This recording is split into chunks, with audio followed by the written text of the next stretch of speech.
जैसे कि मैंने आपको बताया था कि 30 मिनट के टाइम फ्रेम पे हमें सपोर्ट रेजिस्टेंस देखने हैं और 3 मिनट के टाइम फ्रेम पर अपने को एंट्री बनानी है, राइट।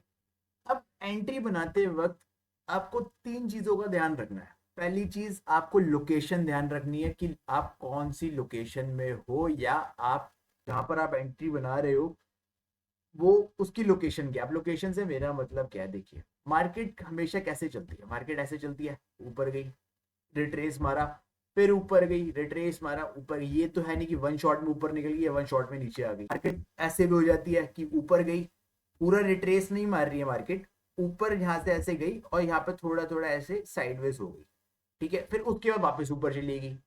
हम लोग वेट करते रह जाते हैं कि मार्केट यहाँ से ऊपर जाएगी और यहाँ पर रिट्रेस मारेगी, बट मार्केट पूरा रिट्रेस ना मारने की जगह मार्केट क्या करती है, मार्केट थोड़ी सी बस ऐसे जाएगी, थोड़ा यहाँ पर टाइम स्पेंड करेगी, साइडवेज हो जाएगी, फिर वापस ऊपर चली जाएगी। तो अगर आपको बाइंग साइड में एंट्री बनानी है तो एक चीज ध्यान रखना, आपकी बाइंग साइड की एंट्री या तो बॉटम पे होनी चाहिए ऐसे, ठीक है, इस साइड पर होनी चाहिए।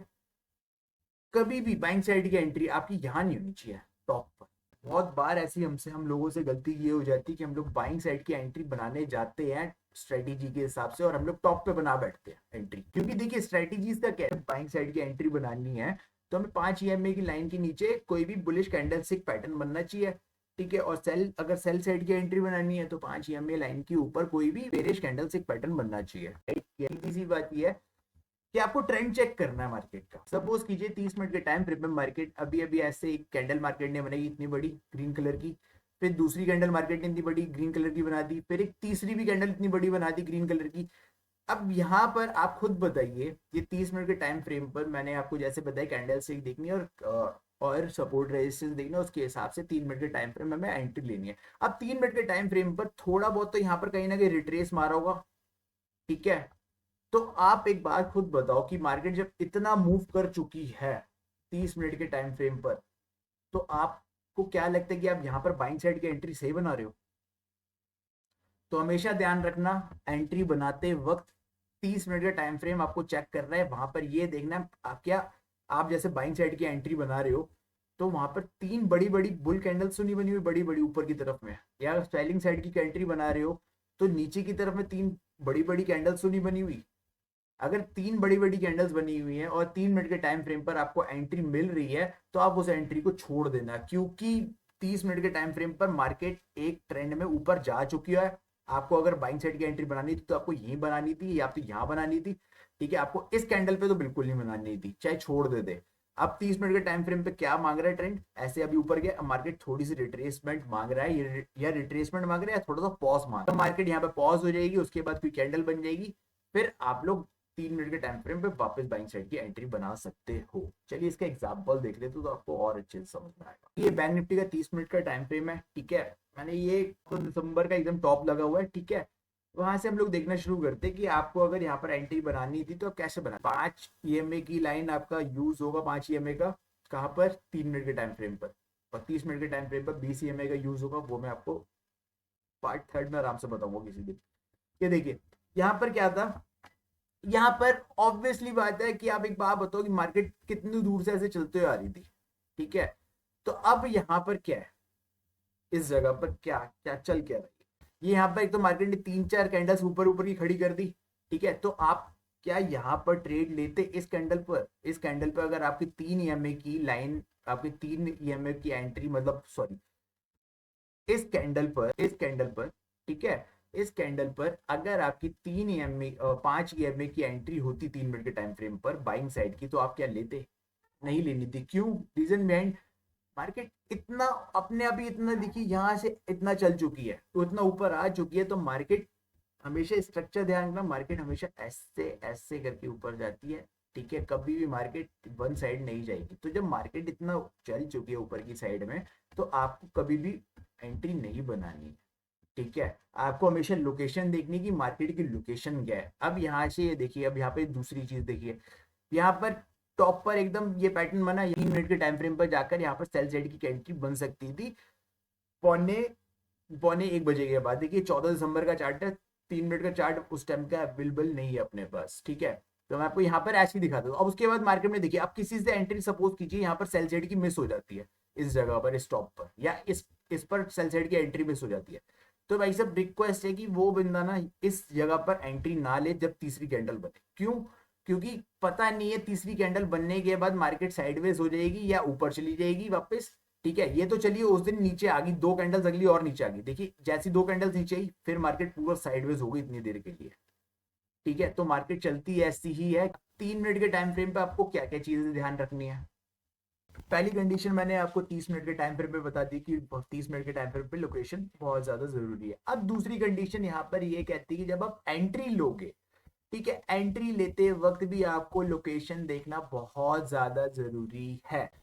ठीक है, अब 3 मिनट के टाइम फ्रेम पे जब आप एंट्री ले रहे हो तो उस टाइम पर आपको क्या देखना है। देखिए 3 मिनट के टाइम फ्रेम पर भी मार्केट ऐसे ही चलने वाली है, कुछ ये तो है नहीं कि मार्केट कुछ अलग कर देगी। एक चीज याद रखना कि अगर मार्केट में एक शार्प फॉल आ रहा है या शार्प राइज आ रहा है, ये मैं 3 मिनट के टाइम फ्रेम पे बता रहा हूं, ये आप 30 मिनट के टाइम फ्रेम पे या डेली में या वीकली कहीं भी आप इसको यूज कर सकते हैं। ठीक है, अगर एक शार्प फॉल आ रहा है या एक शार्प राइज आ रहा है मार्केट के अंदर, तो उस शार्प फॉल आप अगेंस्ट में मत बैठ जाना बस। ठीक है, क्यों? रीजन ये होता है कि मार्केट में बहुत कम ऐसा देखा गया है कि मार्केट एक शार्प राइज आया मार्केट के अंदर तो उसमें अगेंस्ट में, उसके अगेंस्ट में मार्केट एक शार्प फॉल कर गई। ठीक है, तो हमेशा मार्केट में जब एक शार्प राइज आता है तो मार्केट या तो साइडवेज हो जाती है, अगला जो उसका नेक्स्ट मूव होता है, या तो मार्केट हल्का से रिट्रेस करेगी फिर अपने ट्रेंड को वापस कंटिन्यू कर देगी। सपोज कीजिए कि आपके 3 मिनट के टाइम फ्रेम पर एक शार्प राइज आया हुआ है या तो एक शार्प फॉल आया और आपने एंट्री लेते वक्त 30 मिनट के टाइम फ्रेम को तो अपने दिमाग में रखना ही रखना है। ठीक है, अब सपोज कीजिए कि मार्केट में ना देखिए यहाँ पर 30 मिनट के टाइम फ्रेम पर एक इतनी बड़ी एक रेड कैंडल बनी हुई है, जस्ट 30 मिनट के टाइम फ्रेम पे एक छोटी सी ऐसे मार्केट ने ग्रीन कैंडल ऐसे खड़ी कर दी। तो ये आपका पैटर्न कौन सा बना? बुलिश हरामी टाइप। अगर आप 3 मिनट के टाइम फ्रेम पे आप जाके देखोगे तो 3 मिनट के टाइम फ्रेम पे कहीं ना कहीं मार्केट एक ऐसे चल रही थी कि एक शार्प फॉल आया मार्केट के अंदर, मार्केट ने थोड़ा सा ऐसे साइडवेज हो गई यहाँ पर, और इसी साइडवेज की ये जो कैंडल बनी हुई है ये वाली, ये इसी साइडवेज की कैंडल है। एंट्री से थोड़ा सा बचना है, थोड़ा सा बचना है। रीजन मैंने आपको बता दिया, क्योंकि मार्केट जब एक शार्प ऐसे फॉल करके आई है तो आप ये नहीं सोच सकते कि मार्केट ऐसे ही रिकवर कर जाएगी। देखिए जैसे कि यहां पर हुआ था, इस जगह पर यहां पर हुआ था, ये देखिए यहां पर मार्केट में शार्प फॉल आपको दिख रहा है, बड़ी बड़ी कैंडल्स बनती हुई दिख रही है और नीचे कितना तेज फॉल आया हुआ मार्केट के अंदर। और यहाँ पर आपकी 30 मिनट के टाइम फ्रेम पर कौन सी पैटर्न फॉर्म हो गया था? बुलिश हरामी टाइप। अब देखिए यहाँ पर, अब ये टाइम नोट कीजिए आप, ये है आपका 9 तारीख का टाइम है और 10:21 का। ठीक है, अब मैं आपको 30 मिनट का टाइम फ्रेम आपको दिखा दे तो यहाँ पर आपका बुलिश हरामी टाइप का एक पैटर्न बना होगा। ये दिस वन, ये देखिए 9 तारीख, ठीक है, 9:15 मतलब पौने 10 से लेके 10:15 के बीच में ये वाली का है, ये वाली। तो आपको क्या यहाँ पर इस जगह पे एंट्री बनानी बनती थी? अब मैं आपको बताता हूँ इस जगह पे आपको एंट्री कैसे बनानी है। 3 मिनट के टाइम, देखिए आपको यहाँ पर वेट करना था कि जब इतना बड़ा फॉल आया ना मार्केट के अंदर तो उस फॉल को थपने दो। तो इस फॉल का मतलब क्या होता है, जो यहाँ पर सेलर्स आए हुए हैं यहाँ पर भरकर, तो ये सेलर्स पूरी कोशिश करते हैं कि मार्केट इनके अगेंस्ट में ना जाए। तो मार्केट जब हल्का सा रिट्रेस करती है ना, मार्केट जब हल्का सा रिट्रेस करेगी तो ये लोग सेलर्स और पावर लगाते हैं और यहाँ पर सेल करने की कोशिश करते हैं। ठीक है, तो इस जगह पे ऑपरेटर्स क्या करते हैं, अब ऑपरेटर्स की मैं आपको गेम समझा रहा हूं। यहाँ पर ऑपरेटर्स क्या करते हैं, ऑपरेटर्स यहाँ पर ये करते हैं कि मार्केट जब यहाँ पर आएगी ना, तो यहाँ पर जो यहाँ इस सेलिंग में पार्टिसिपेट नहीं कर पाया और यहाँ पर सेलिंग करने की कोशिश कर रहा है, तो ऑपरेटर्स यहाँ पर उनके माल को बाइंग करने की कोशिश कर रहे होते हैं, तभी मार्केट साइडवेज हो जाती है। इस लाइन को अगर आप समझ गए ना ऑपरेटर्स रिटेलर्स के साथ कैसे खेलते हैं, तो आप लोग समझ जाओ, मार्केट समझ जाओगे पूरी की पूरी। तो यहां पर क्या हो गया, यहाँ पर देखिए यहाँ पर इतना बड़ा शार्प फॉल आया, यहाँ पर मार्केट ने रिट्रेस किया, तो मार्केट को अब रिट्रेसमेंट थोड़ी सी करने दो, मार्केट को यहाँ पर टाइम स्पेंड करने दो। मार्केट जब यहाँ पर ढंग से टाइम स्पेंड कर लेगी, इतने बड़े शार्प फॉल के बाद यहाँ पर मार्केट थोड़ा सा आ जाएगी, यहाँ पर एक और लेग बना देगी। क्योंकि एक चीज ध्यान रखना, जब मार्केट में इतना बड़ा एक शार्प फॉल आता है तो उसके बाद एक लेग पेंडिंग होता है मार्केट का। एक लेग किससे मेरा मतलब है कि यहाँ पर एक और यहाँ पर एक फॉल हल्का आ सकता है। है वो फॉल इसके नीचे तक निकल जाए या थोड़ा सा यहीं तक ही आ जाए, ठीक है, ऐसा हो सकता है। तो यहाँ पर देखिए, यहाँ पर क्या हुआ, शार्प फॉल आया मार्केट के अंदर, मार्केट रिट्रेस मोड में चली गई। उसके बाद यहाँ पर अगर एंट्री आप ले भी लेते ना, तो यहाँ पर देखिए हम लोग उस दिन फंसे भी थे 9 तारीख को, कि मार्केट यहाँ पर गई, फिर नीचे आई, फिर चलो यहाँ पर टारगेट देखी, बट क्या हुआ था यहाँ पर एक शार्प फॉल आया हुआ था। तो शार्प फॉल में हमें एंट्री नहीं लेना बनती थी। बट देखिए, मैंने आपको 3 तेज के ट्रायल के हिसाब से एंट्री यहाँ पर बताई थी। फाइनली यहाँ पर अगर मैं आपको रिकमेंड करूँ तो यहाँ पर कभी भी आप ऐसे एंट्री मत ले लेना शार्प फॉल के अगेंस्ट में या शार्प राइज के अगेंस्ट में। और इसमें बात क्या ध्यान रखनी है कि अगर मार्केट एक शार्प राइज कर गई है, सपोज कीजिए मार्केट यहाँ पर 3:30 के हिसाब से आपने अब एंट्री बना ली है, मार्केट में एक शार्प राइज आ गया, ठीक है, तो आप अब क्या यहाँ पर एंट्री बना लोगे? नहीं बना सकते। क्यों? क्योंकि ऑब्वियस सी बात है, मार्केट इतना मूव कर गई। इतना मूव करने का मतलब होगा ये है आपका लेवल 41,280 का, और ये लेवल होगा 41,450 होगा। मतलब मार्केट ना कर तो 170 पॉइंट मूव कर चुकी है। अगर मार्केट 170 पॉइंट मूव कर गई है, तो आप खुद सोचो यार कि मार्केट में थोड़ा बहुत तो रिट्रेसमेंट होने दो। अगर आप इस कैंडल पे भी एंट्री बनाते, यहाँ पर आपकी एंट्री एक्टिव होती, क्योंकि ये बुलिश एनगल्फिंग टाइप पैटर्न बनाओ, तो आप अपना एसएल कहाँ रखते? आपका एसएल यहाँ पर होता। इतना बड़ा आप एसएल देते, छोड़ देते। यहाँ पर आप छोड़ दो, कोई दिक्कत नहीं है। यहाँ पर आपका अगर एंट्री मिस हो रही है तो छोड़ दो, मार्केट कहीं नहीं जा रही है। आपको अपना, देखिए, आपका सबसे पहला एम इस मार्केट में ये होना चाहिए, आपको अपनी कैपिटल बचानी है। अगर आप मार्केट के अंदर अपनी कैपिटल बचा गए, तो मार्केट ना आपको अपने आप ही इंटरेस्ट दे देगी इस कैपिटल के ऊपर। आपने पेशेंटली वेट करना है कि आपको एंट्री बनाते वक्त पहला लोकेशन ध्यान रखने 30 मिनट के टाइम फ्रेम पर, दूसरा 3 मिनट के टाइम फ्रेम पर आप कर क्या रहे हो। आपकी मार्केट जब आप एंट्री बना रहे हो, आप ये देखना कि आप इस लेग में तो पूरी मार्केट इतना तो मूव नहीं कर रही आपकी एंट्री से। तीसरी चीज आपने ये ध्यान रखनी, मार्केट साइडवेज मोड में चल रही है, मार्केट ट्रेंडिंग मोड में चल रही है, मार्केट चल क्या रही है। तो ये आपको पता कैसे चलेगा? आपने एक दिन पहले प्लान बना के जाना है। प्लान से मेरा मतलब है आपने डेली चार्ट्स में जाना है, आपने देखना है कि भैया डेली चार्ट्स में कैंडल्स बन कैसी रही हैं। कैंडल्स अगर यहाँ पे विक्स से मेरा मतलब है कैंडल्स की, देखिए जैसे बॉडी है, बॉडी के ऊपर ये, इससे हम लोग विक्स कहते हैं, राइट।